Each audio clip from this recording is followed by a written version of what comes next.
was saying, how's things been? How's everything going, Vicky? You know what? I am so extraordinarily blessed and Mm-hmm. grateful, Brother Rich. Mm-hmm. Um, this topic that we're going to discuss tonight, which I ain't going to tell all the behind the business stuff, but people don't know how Brother Rich rolled. He put a demand on your sister, just about every time. He give me 5 minutes notice and get to us, Sister Vicky. Come back to me Oh somebody. man. He treat me spiritual all the way. Oh And man. I brought that up because I feel like I'm living that reality out in my own life. Actually, this topic tonight, some Mm. of the manifestations and things that are going on that I'm doing under contract. And so I think that's right on. So that's how I'm doing. I'm grateful. I'm not going to complain at all, but I'm making gains in terms of health and spiritually and everything else. And so I still got a little ways to go, but you know what? I rejoice in every manifestation, every evolvement. Yes. And I'm being remade in every imaginable way. And I got to say, it's a beautiful thing. It's a privilege to be born in this time space continuum. How does it feel? Because they say life is your perception creates your reality. How Mm. does it feel approaching life from the perspective of being under contract? Because I know what it has done for me once I learned the idea about having a spiritual contract. I'm just curious to know, how has that changed your life and your direction going toward your purpose, knowing that you have a spiritual contract or a spiritual mission or whatever that you have to fulfill? How does that change the game for you? Yes, sir. Y'all know Brother Rich. Don't nobody ask the questions, Brother Rich. Man, this brother. It's such a beautiful question because, you know, I think that when most of us use the term contracts, we automatically think of, we equate it with a legal document. And I Mhm. think for purposes of tonight's broadcast, that might be a good uh, um, opening point for me, because contracts tend to have parts that you're bound by. Yes, Mhm. uh, Mhm. terms and conditions that you have to stay within. That's what my life has been about. When there were times of great tension, warfare, I was feeling bound in different parts of my life in these 45 years of living. And I realized that had everything to do with the previous contract that I made in the ethers before I even touched down on this plane in this particular dispensation. But what I come to know is not just the terms and conditions that I was necessarily bound by and asked to perform, as it were. Yes, we often forget that sometimes these contracts comes with benefits. Yes, Mhm. these contracts come with things that there's a quid pro quo, meaning there are benefits for all parties that are involved. And also, what I'm coming to know as I grow spiritually and I mature and stay in that spiritual lab, I'm coming to know it's not just somebody dictating stuff over me. You understand? I was actively involved in Mhm. that spiritual document before I got here as well, Yeah. and able to activate other beings and entities on other planes that assist me in this plane. And Yeah. believe it or not, I take care of business in other planes too. So that is a glorious feeling to know that you're affecting this world and also the worlds to come. So that's how I'm feeling about Oh yeah. this notion of being bound by these spiritual soul contracts. Oh yeah. Oh yeah. No, definitely. It's it's a beautiful idea to me.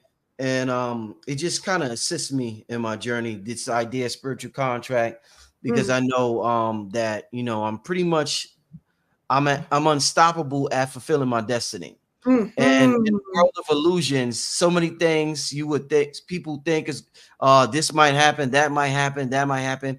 That doesn't affect me because I know that there's unseen forces that it's going to guarantee that it's going to work. So What you it say? definitely, yeah, it's definitely working out for me good. Just knowing this, and that's why I had to talk with this topic about Sister Myra, and I said I gotta talk to Vicky about this topic as well. I definitely appreciate both of y'all's spiritual Shout approach. out to the great mother. Yeah. Yes, Oh yeah. yes. Oh, yeah. And Vicky, speaking of the great mother, and I know you speak a lot about the divine feminine energy. I did a magnificent show with you on the Sibyls, and I know you had like a webinar with Rod Hayes that you did on the Sibyls. I want to ask Yes. you, what do you think the divine purpose, the divine reason, for the suppression for so many centuries, so many, it could be thousands of years of the divine feminine energy, for these souls to continuously incarnate down here as women, primarily black women, and go through what they are going through in terms of everything being male dominant with the gods and Jesus, and Rod Hayes talked about before, was Jesus, it was Isis. Yes. What do you think the divine purpose of this whole thing that y'all went through is about, Vicky Dillard? You know, that's an interesting question.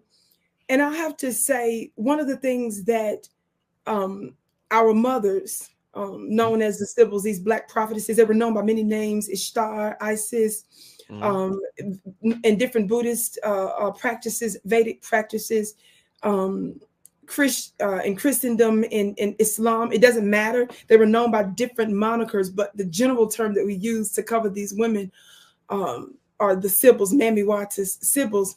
One of the things, and I'll stick to something they prophesied. One of the things that they prophesied was their own doom. They did. Okay. Did you say that? I don't remember you saying that. I can't remember if I said it on here or not, but certainly I'm sure in one of the other forums.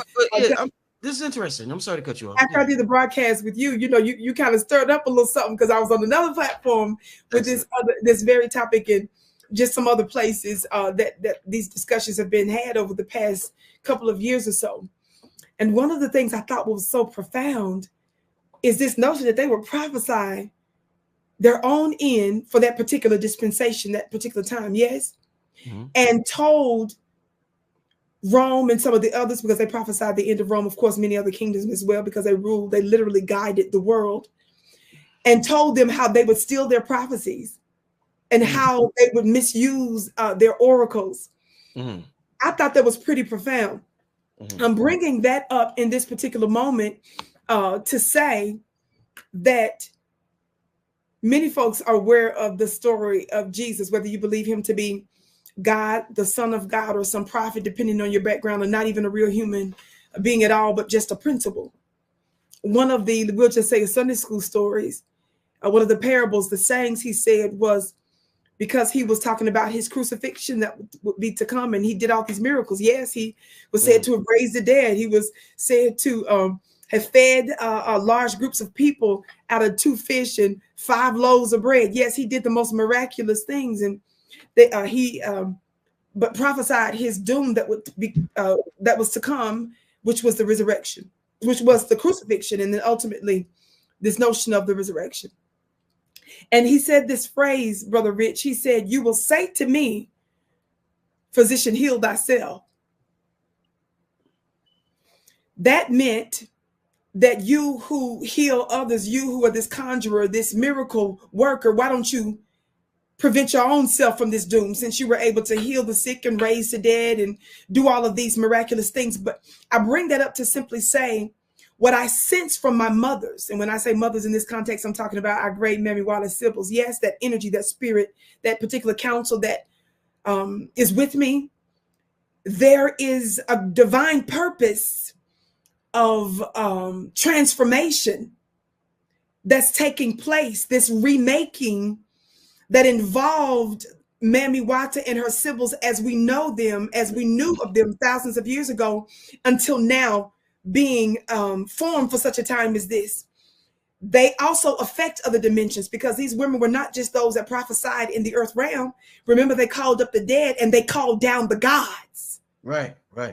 And when you study a bit where they're from, they use stories of the galactic and the solar system. They have a connection to those dimensions and realms. And I bring that up to simply say there's a greater purpose that's being affected in other dimensions, which served a greater purpose by them allowing themselves, you understand, to be disintegrated and certainly being resurrected for this particular time. And I said this to my brothers, the Pillars, the other day when we had an interview. When you are the Ancient of Days, which is a prophetic phrase, when you are the beginning and the end, the Alpha and the Omega, when you are the original stuff of all creation and the cosmic material, Mm-hmm. What is 500 years? What is 6,000 years? What is that? What is that little bit of time where we say they're not here in that particular way? There's a greater glory. And I should say to you, in fact, we are part of that reemergence of them, that enthroning of Memiwata's symbols for such a time as this, not only in this place, this geographical place that we call Rome and St. Peter's Basilica, but might I say, how about the Vatican here in these United States, perhaps Washington, D.C.? They're taking over and their thrones are being reestablished. Their temples are being reestablished and they're recolonizing the planet in this particular time. So keep in mind that they're not limited to their existence and to their expression in just this human avatar.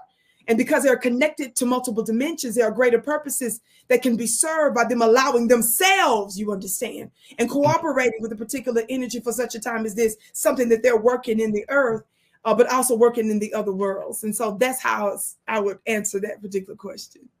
Excellent.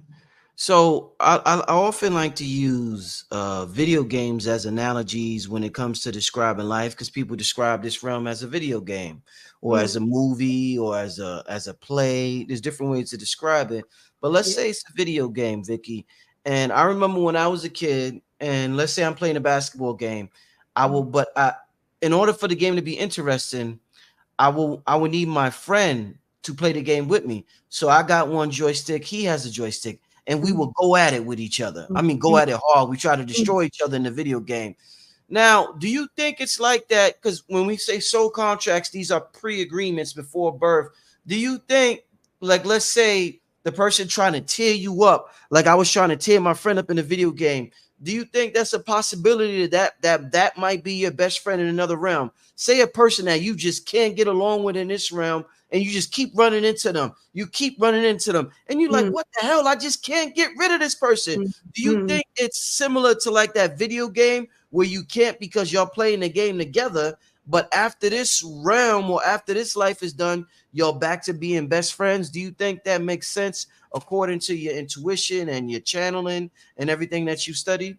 It's a fascinating way of describing that. I'm thinking about some of the things that I deal with and some of the recurring forms of resistance and friction that I deal with on this particular plane. And it's certainly not normal.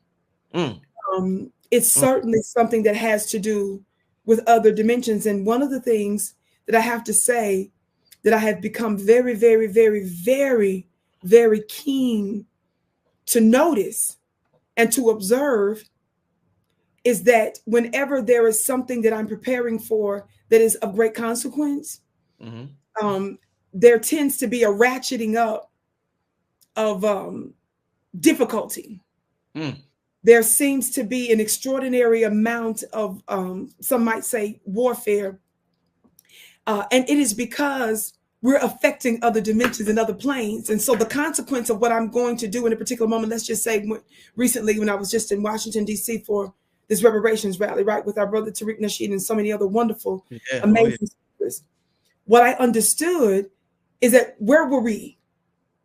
We were in the place that they call our nation's capital, and de facto, the most powerful capital on the planet because of the power that the United States wields around the world. Yes. What people have gone in and out of that region, brother? Lobbyists, yes. World leaders, yes. Secret Service folks, yes. Military, yes.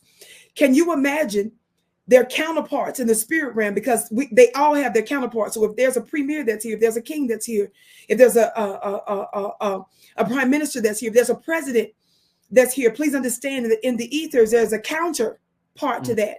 And so they're working with the host, they're working with the team, they're working with an assembly that comes with them. So those energies were in that particular geographical location. And the stuff for which we were there to speak on had to do with us repping our lineage, a blood debt that the greatest nation on the planet owed to us. Yes.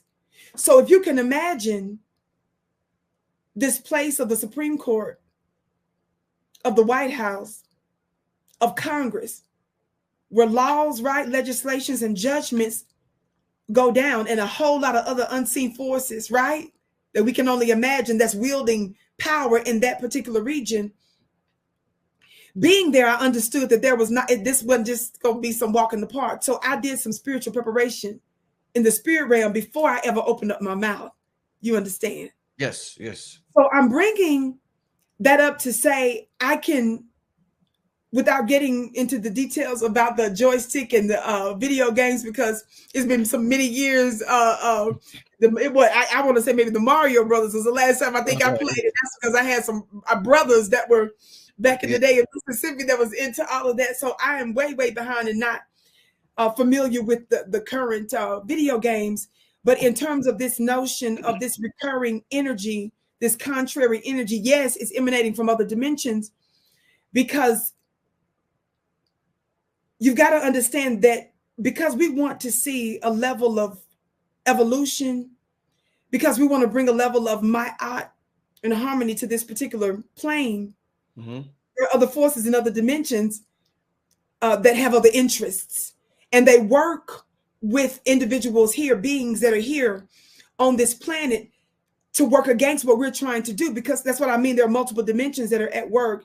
So I'm saying to you that, yes, I can see and certainly agree with the fact that there are other contrary energies and entities that we were very likely warring with in previous dimensions and lifetimes, quite frankly. And I think one of the ways that we can know that, of course, has everything to do with our constant spiritual alignment, but also pattern recognition. We recognize that this ain't normal, and then we begin to we begin to set rituals against it so that we're able to prevail, notwithstanding. Indeed, indeed.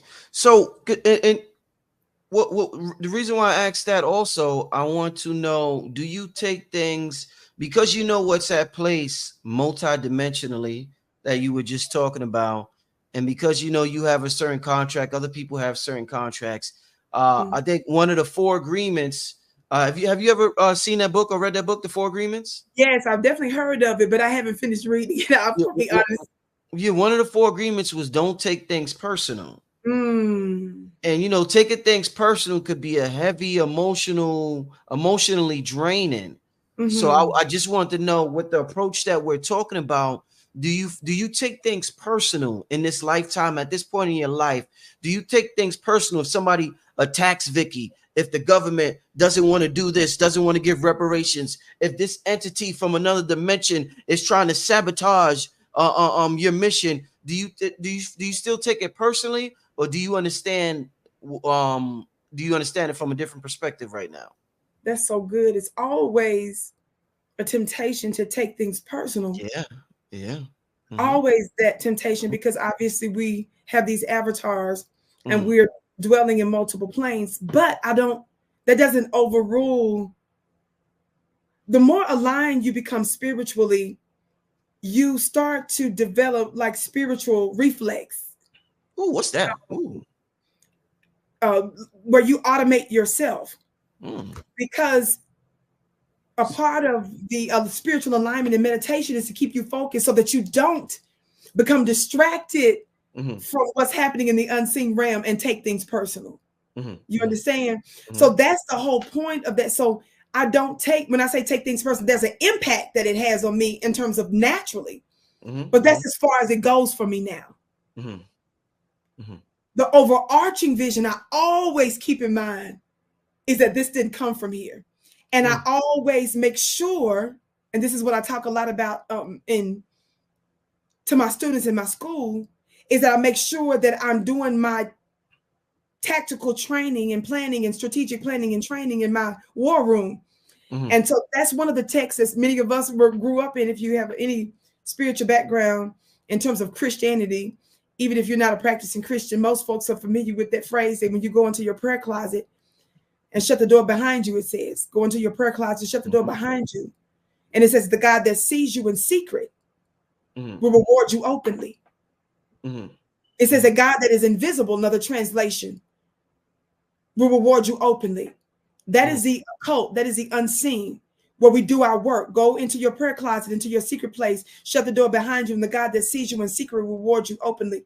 There's a level of work that I do there first, because there's a tendency to immediately react in the natural, in the flesh, you understand? But that limits you, right? Because you're not dealing Can I give you an analogy? Have you heard of this notion of air supremacy? This notion of not air supremacy, ground control and air control. Mm-hmm. This notion of air control, this ground control, is fascinating to me because, you know, when we take off in a plane, the skies are controlled by what? An air traffic controller. Mm-hmm. It's dictated by that, yes? And there's often a tower that exists, which